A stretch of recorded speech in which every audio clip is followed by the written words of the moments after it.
Welcome, dear Thriver, to Thriver TV. I'm Melanie Tonia Evans, the best-selling author of You Can Thrive After Narcissistic Abuse, the creator of the Thriver Method to Heal, Quantum Freedom Healing, and the Narcissistic Abuse Recovery Program, which has humbly helped people from over 150 different countries not just survive but thrive after narcissistic abuse, regardless of their age, how much they've lost, or how much their heart was broken. People in this community regularly rebuild love, success, and happiness in ways that contemporary therapy simply can't provide.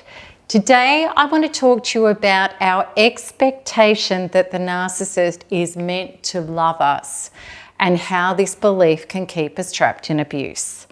Okay, so before I start, if you're new to my information, if you've had enough of the pain of narcissistic abuse and toxic and disappointing relationships, then make sure you subscribe to my channel, press the notification button so that you're notified every time I do a new release. All right, let's get started with today's very important conversation. I want to start off with looking at our beliefs regarding relationships. Good people believe other people are meant to be good people. We believe things like blood is thicker than water with family, and spouses and love partners are supposed to be loyal and dedicated and honest. Systems and authorities are supposed to be supportive and caring, and that humanity is about having other people's best interests at heart. Now, here is the huge problem with this belief. Narcissists, sociopaths, and psychopaths don't have other people's best interests at heart. In fact, they purposefully exploit and destroy other people for their own gain. And they actually suffer zero moral consequences for doing so. They don't feel guilty. A narcissist, a sociopath, or a psychopath, and I don't want you to get too hung up on the differences of those three, because suffice to say, other people are objects to them to be used for their own gain. They don't suffer a moral dilemma for emptying out and using other people to prop up their own superiority or gain resources or notoriety. And they have no problems with using other people and discarding them when they're emptied out, or even possibly destroying them to fulfill their own agenda. And not only are they capable of doing this, they're also masterful in twisting facts and gaslighting and doing doublespeak and lying to make you go along with your own demise. And if you try to resist this, the ante will be upped with more insidious coercion and anxiety-inducing threats and devaluing, threatening you with discards, and also smear campaigns turning other people against you. These people exist in all walks of life. And this is a hard thing to face, but it's true, and we need to face it to be able to protect ourselves against it. They could be a family member. They could be in your personal and your professional life. They could be a spouse, a love partner, a friend, a therapist. And you may not like this fact, but it is a fact. Facts only destroy you when you refuse to accept them. That's what we mean by the truth sets you free.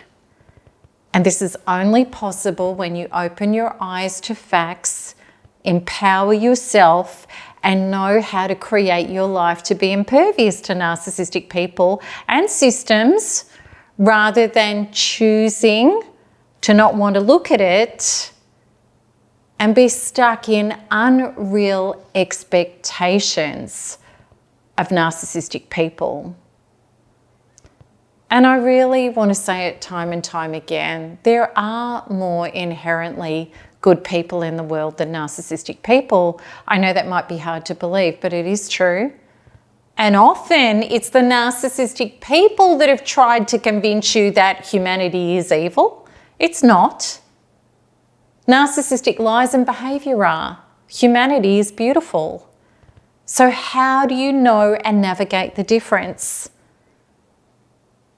Well, first of all, we have to stop our involvement with narcissism. And we have to stop rolling around with it and trying to force it to be a certain way, because it just isn't. And we can only do this when we change our expectations, our cognitive dissonance, and the dream of what we do want, which of course is this person or system has my best interests at heart, just because you think it should. The truth can only set you free when you choose to identify something or someone as narcissistic and start seeing it clearly and without fear. Choose your own light. So it's like being a light standing in the darkness as your light. And let's look at how to choose you and your light. Letting go of dependencies is such a powerful part of this, because so often the cognitive dissonance of expecting a narcissistic parent, lover, friend, boss, therapist, or situation, you expect it to have this person or this situation to have your best interests at heart. Even though that's not what you're experiencing pain, anxiety, and confusion. And you're in there experiencing it and choosing to have this experience because you have a dependency on this person or this structure, such as, I need my mother or father's approval and love. My child has to love me and accept me. If I don't make it work with this person, I'll be alone again. I don't want to have to go through a divorce and lose the home. I need this job to survive, to put food on the table. If I don't comply to this situation, I won't be able to operate. When we do this, and I want to just be really straight with you, we're in even more than cognitive dissonance. We're selling our soul. In my life, when I made decisions from lack, limit, fear, and clinging on, despite everything screaming at me how bad things were and that they were getting worse, all the things that I thought I would get or save by hanging on got stripped away anyway. But worst of all, I kept losing more and more pieces of my soul to the point where I really didn't even want to live anymore.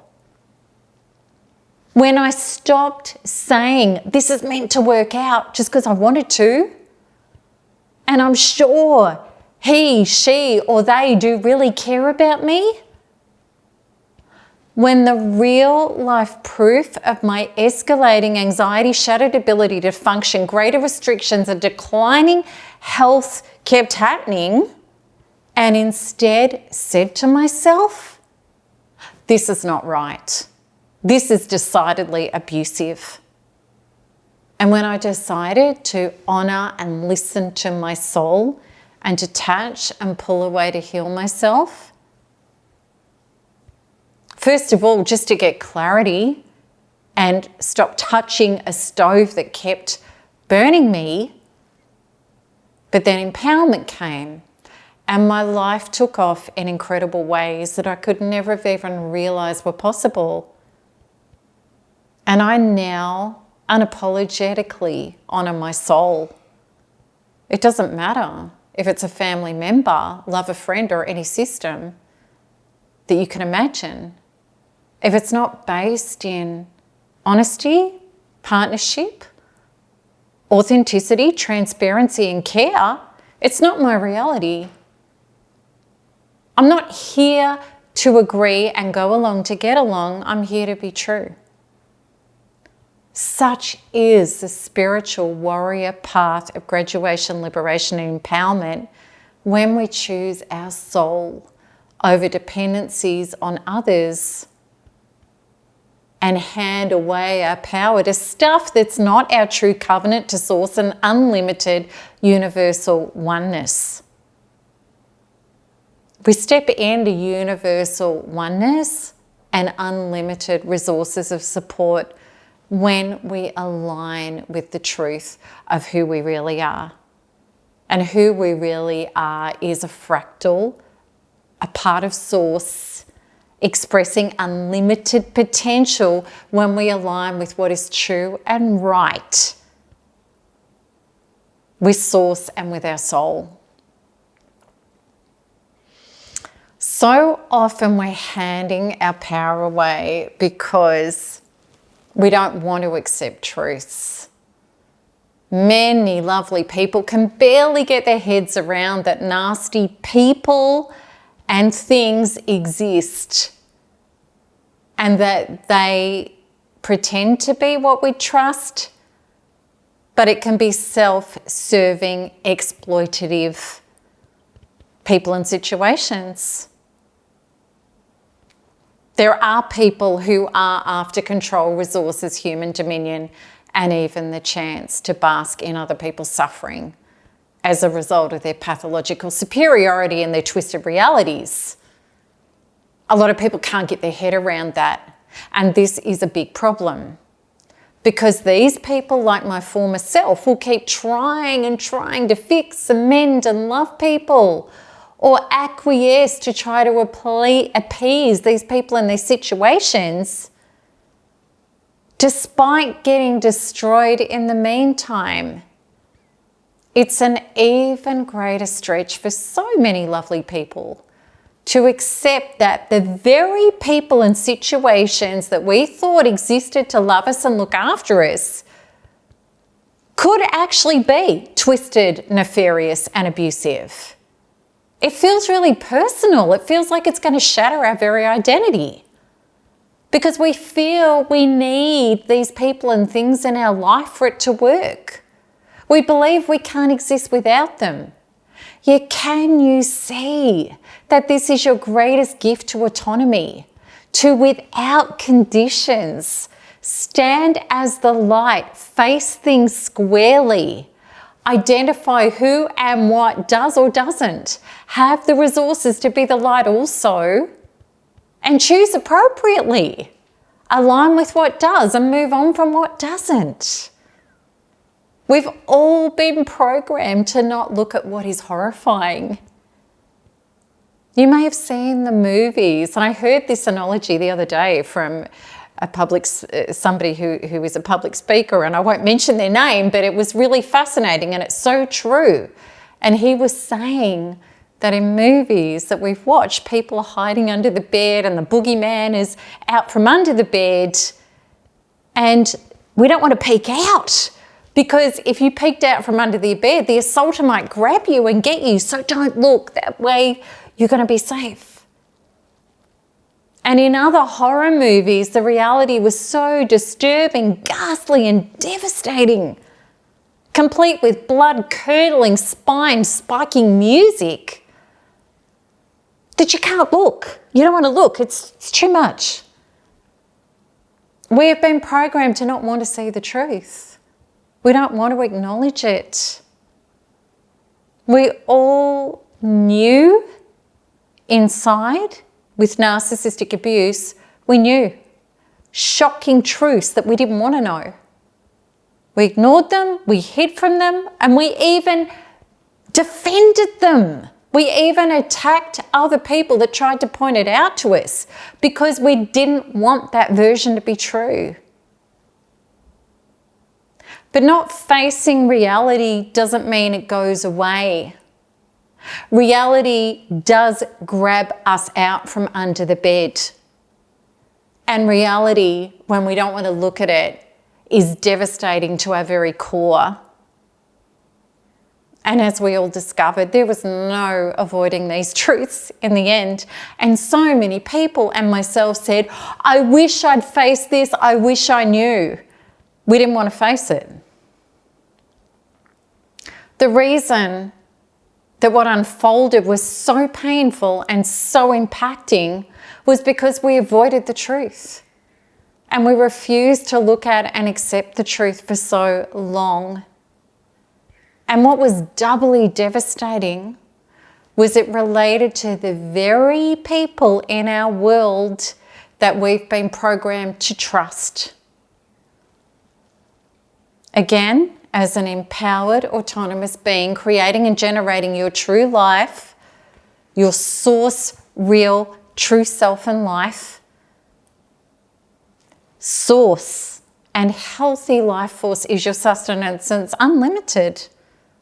It is not a singular or even a group or even a system of a false source, which is, without you realizing it, even though you know it, using you as their own exploitative prop.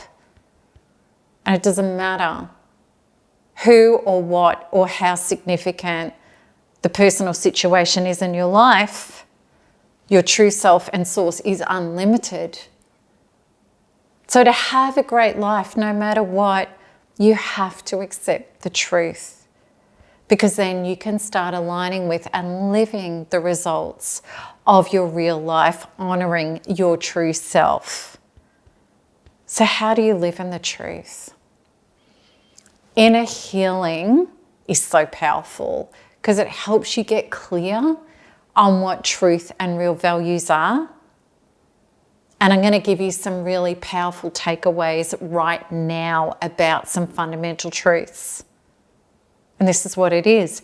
Any functional relationship, as a baseline requirement, has to have care and transparency, honesty. Somebody's words with actions that don't match the words is not caring about you. It's not. People who shame you, twist blame back onto you, marginalize you, and invalidate you don't care about you. Someone who hides facts and smears you when you want answers and proof to things is not a good person and is not to be trusted. They're lying to you and they're violating you for their own gain. People who lie are violating you and they're exploiting you. Because if they had nothing to hide that wasn't damaging to you, that they didn't want you to find out, they would just grant you the truth openly on the table. The truth always comes up to the surface. And it does. And when we were in narcissistic relationships, the truth came. We started to get the information about what was going on. The dots become so obvious, they are overlapping. And if we're handing power away, we get talked out of the truth. Yet we know the reasons and the excuses are so lame and ridiculous that your head spins. That's why you're in those ridiculous arguments with a toxic person, because what's coming out of their mouth is ridiculous. Toxic people don't make sense. They lie a lot. They have to. They can't tell you what their true intentions are, because it's all about their own gain and control at your expense. Toxic relationships with people and situations are marked by, this is how you can tell, shifting goalposts, false promises, unverifiable facts spoken as if they're true, excuses and blame throwing when things don't add up or don't turn out as promised, doing the same things over and over and over for the same bad results and not growing, healing or improving. Things get worse and worse and worse. And even if you have been roped into thinking that you're to blame, which of course you do, it's so important to pull away, let go, pull away, get space, start healing, and then clarity will come. And the most powerful path is to make things right between yourself and source, to do that inner work, to connect back to who you truly are and reset into the ability to create a life that makes sense. Toxic relationships don't make sense. And then when you become a generator of sense, and what's sensical, which means healthy, caring and safe, you will know what you will and won't accept. Honesty, care, transparency are the basic fundamental rights of any relationship, no matter who it is with. And you no longer try to make people behave in this soul fundamental way, which is a basic necessity. You're not trying to get somebody to fly to the moon and back. Care and honesty and transparency are baseline requirements. They're nothing special. And you will know who doesn't have the desire or the capacity to meet you at that fundamental level. Basic human fundamentals cannot be taught. They either exist or they don't. If a soul is rotten, it's rotten. Period. And it's not your responsibility to fix it. It's your responsibility to pull away and not be infected by it, so that you can stop the rot spreading into your passion, your missions, your loved ones, and that in which is dear to your heart. And don't let it infiltrate your contribution to this planet as the spirit in a human being that you are. My biggest message for you today is face the truth squarely. Yes, it will be painful. Yes, you will need to recover and heal. That's all a part of the spiritual warrior's journey, and it's the thriver's journey. But no, you will get out of the fire that is burning you alive, come out the other side and finally be set free. And then you will know what your life is and you'll start generating it. In the Thriver path, it's my greatest mission to help you achieve this. And to do that, I so know that it's about releasing the binds and the dependencies, the cognitive dissonance, and releasing the trauma of the horror and the shock and the fallout of accepting what's happened to you, so that you can claim your graduation, liberation, and your true thriver's life. And NARP with that deep inner healing that you can do on your programs and your trauma to live free of that is the most powerful way I know how to do it. And for those of you who have been working with NARP and you want to further catapult into a life free of narcissistic abuse and really anchoring into your power to create an incredible life, check out Empowered Self. Powerfully helps you get there. Okay, I hope this has made sense. I'd love to know how you feel about this. Where are you with still being stuck in those love bonds to people that are hurting you?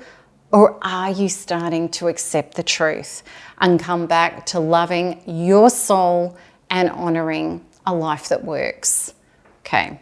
Until next one, keep smiling, keep healing, and keep thriving. There's nothing else to do. Make sure you share this video with somebody who you know it can help. Lots of love. Bye-bye.